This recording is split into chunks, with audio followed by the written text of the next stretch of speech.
gampang itu untuk referensi saya. Ya, ini ada TP udah diurutkan dari atas ke bawah. Ya, nah ini yang penting, keywords.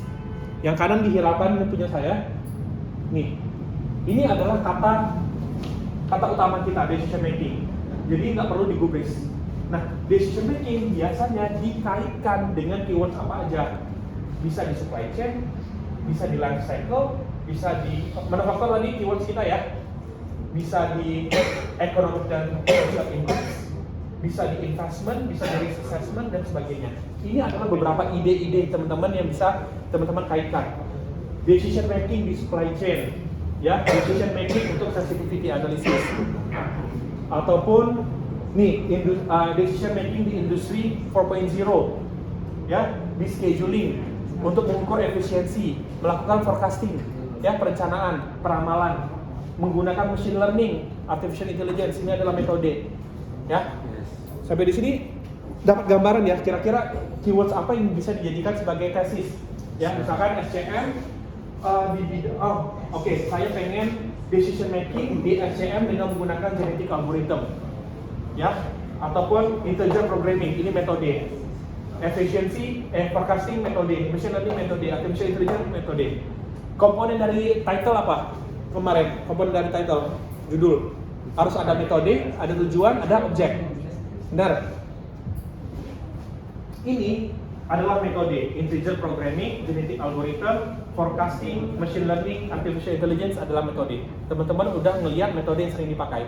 Tujuannya apa? Tujuannya kita bisa menggunakan decision making di mana bisa di production control, ya, kontrol produksi PPIC, bisa di bidang supply chain, ya, bisa di bidang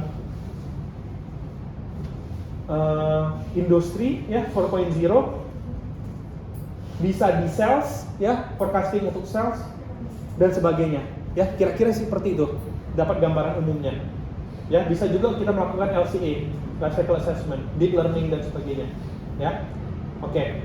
Next adalah bagaimana caranya saya bisa dapetin CP, TC, TP dan sebagainya, ya. Sekarang most cited articles ini adalah data saya. Ini penelitian saya, jangan diikutkan. Ini dapatnya dari mana? Untuk ngisi most cited articles, teman-teman pulang ke Scopus,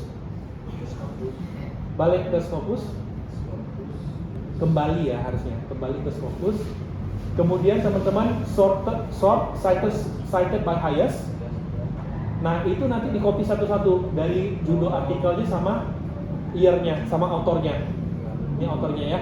Tinggal di copy satu-satu, 15 tertinggi. 15 tertinggi. Terserah mau 20 tertinggi atau 15 tertinggi boleh. Kalau cuma 10. Kan bisa di display kilo. Bukan Pak, ini kalau itu 10. 10 aja punya mau. Bisa 10. Kalau 10 aja boleh. Nah, sekarang pertanyaan saya, memang Scopus suka gitu teman-teman ya, suka database-nya gitu. Misalkan gini, kenapa saya di penelitian ini nanggung amat 11, top 11, kenapa nggak top 10 aja? Karena di sini total publication-nya sama, TP-nya sama. Nggak adil saya masukin Australia kalau misalkan Turki nggak masuk, padahal total publication-nya sama-sama 24. Sama kayak tadi, kalau misalkan jumlahnya sama, diambil yang ke bawah, ya, ambil lebih banyak. Nih, produktif institusi mana, univ mana yang paling banyak penelitian tersebut. Ini sama, yang produksi 7 ini ada 3. Ada 3 penelitian, ada 3 institusi, makanya saya masukin 11. Ya, termasuk Indo di Bina Nusantara ya, banyak penelitian di Green Business. Kalau misalkan bisa genap 5 atau 10 ya nggak apa-apa ya, 5-10 itu bagus. Ya, ini saya ngambil 20. Oke, sekarang balik lagi di Excel ya. Kemudian teman-teman mendapat institusi, sama juga dari country ke G dihapus.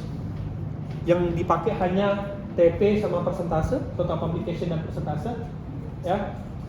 Balik ke country juga sama. Ini template, ini dari NCP sampai kontinen, sampai ke G hapus, kontinen jangan.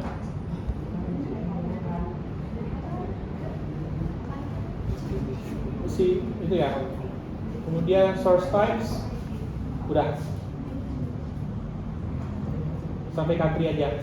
Source type harusnya jurnal aja, language-nya hanya English ya. Dah semua? Intinya yang ditinggalkan DP sama persentase di setiap tabel. Terus ini kontinan ini gara-gara udah saya rumusin.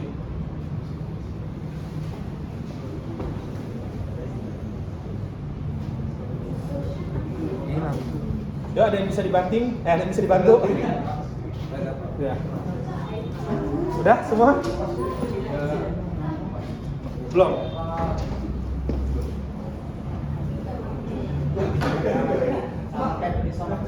Sudah.